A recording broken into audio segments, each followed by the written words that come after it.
My mom is a huge Harry Potter nut. She and my dad actually met in a Harry Potter IRC, like Discord but for old people. In the early aughts got married, had kids, and from day one decided to embarrass us for life by naming us after some Harry Potter and Star Wars characters. It's honestly been hell. I have a stupid name, and since we were little my parents have forced stuff like Harry Potter, Star Wars, Marvel movies, etc. down our throats. Everything is about dragons and magic and blah blah blah. I'm so sick of it. Every birthday, every holiday, everything is just organized around fandom. So just like every Christmas, the days leading up to Christmas we have to sit down every night and watch Harry Potter movies. I can usually get away with knitting or drawing on my iPad during this, but this year my mom was like, let's just have a technology and distraction-free night every night.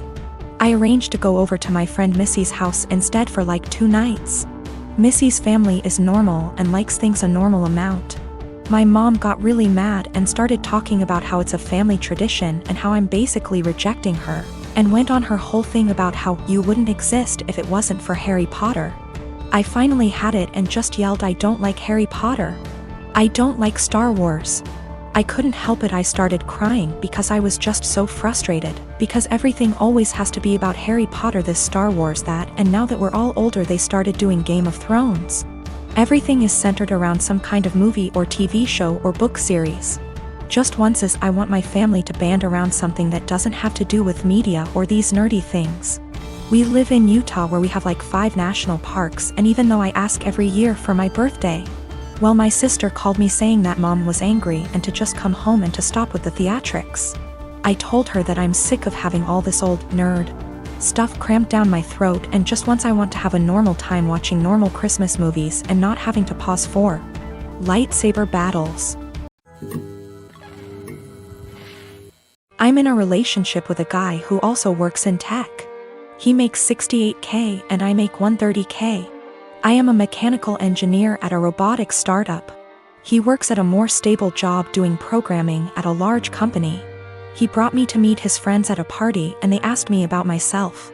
His friends mostly work in tech too and talked about themselves in terms of their jobs. I told them I'm an hiker, I do archery, I love road trips and camping and riding dirt bikes, etc. Basically talking about my hobbies, because work is just a way to get paid to do the shit I love.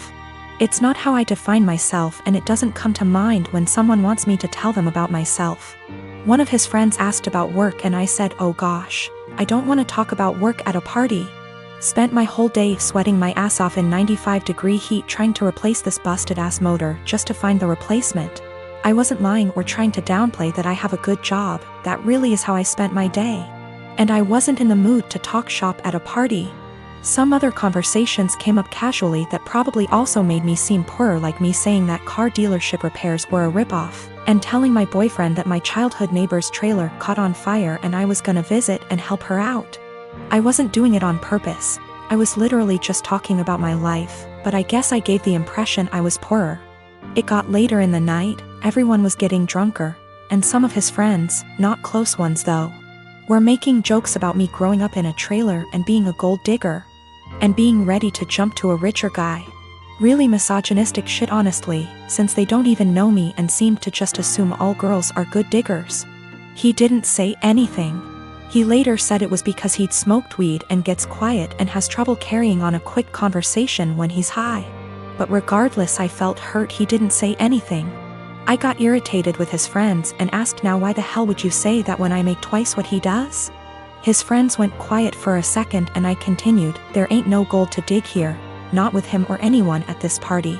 So do y'all think I'm cheap, or do y'all think? My boyfriend wanted to leave the party shortly after and he was pretty upset with me for telling everyone I make twice what he does. I said I would have held my tongue if he'd checked his friends himself. But he didn't say anything, so I wasn't about to let them talk to me like that. He said it was humiliating and now everyone thinks I'm a. And I flippantly said at least they know I'm a rich. He was angry. I embarrassed him when I spoke up. I was angry I had to say anything at all because his friends were talking shit, so it should be on him to check them. I have a friend from high school who has a teenage daughter that recently started having fainting spells. I remembered that my nephew had this issue as a child and texted in Messenger to ask my older sister about what they found out about him and if it sounded like my friend's daughter. I asked via text because she is pretty busy. She answered that he still has it and it's a condition he has with anxiety and it overwhelms his heart sometimes. An hour or so later she started talking, again, via text, about how her son and daughter, both young adults now, are mentally handicapped and have psychotic episodes, saying that the daughter totally made up the flea issue they had in their house and her mental issues caused her to break out in hives.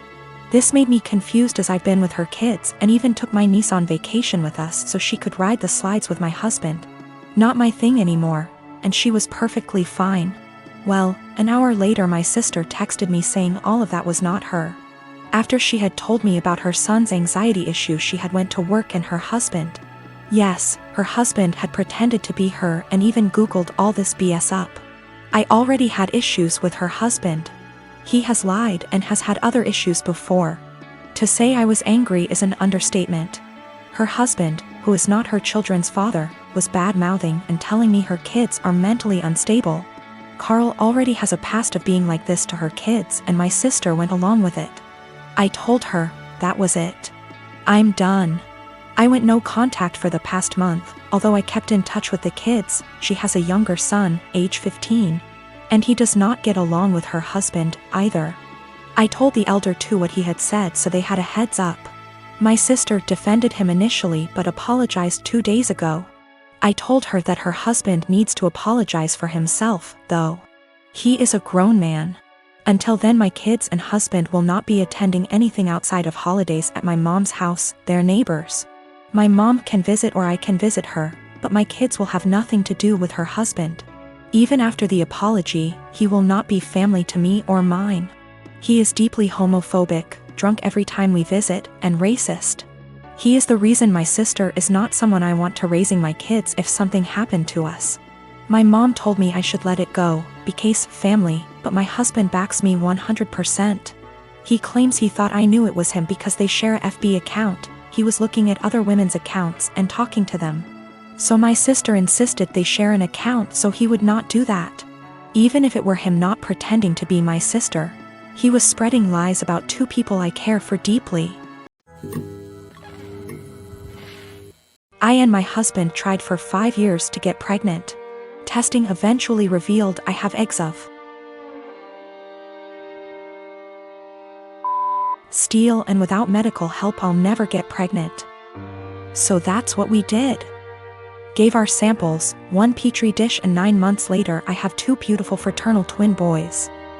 Jack and Adam. Thing is Jake has a condition. Without going into detail, requires a shot once a week.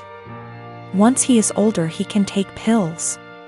I went back to work and mother-in-law offered to watch the babes. She's wonderful. I trust her 100%. They were 9 months. Now 16 months, during this time she would give his injection as we had a schedule. 10 a.m. before snack and nap. Worked very well until a month ago when she gave the shot to the wrong kid. Now they may be fraternal but they look identical. I'll be honest, my husband and I even mix them up sometimes. Everyone does. She immediately noticed her mistake, called 911 and they were transferred to hospital. By the time I got there Adam had been given the reversal agent and they were both happily sipping on juice, loving the attention. We went home the same night told to push fluids. He was never in danger. It's a very slow-acting medication that, at worst, would have given him diarrhea in a few days. Mother-in-law was beside herself. I tried to ease her worry but she refused to babysit, so to daycare they went. This daycare has a nurse cause some of the kids have medications, so she knew what to do, but the worry of mixing up the kids was a valid concern, and they would not keep name tags on. Doctor recommended a medical tattoo. Explained they tattoo a freckle, no bigger than the end of a pencil eraser, on an area of skin that's easily seen while the child is under mild sedation, similar to dental offices. Because of the area it usually fades in 2 to 3 years, but by then they should have developed more personal features, and may not need it redone.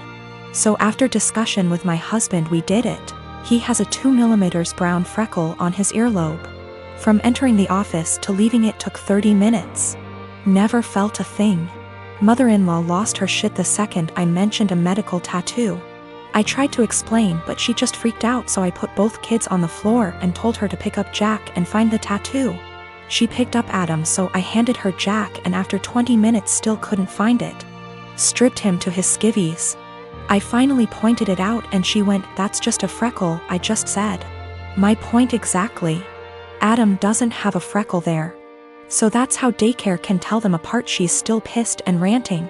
Once I explain to others and they fail to find it, they understand, but they still think I went too far in tattooing my child and altering their body. I believe I took the necessary precautions recommended by the doctor, and the tattoo will fade with sun exposure, and as he grows, by the time he's 5 it probably won't even be visible, or it'll just look like a faded freckle.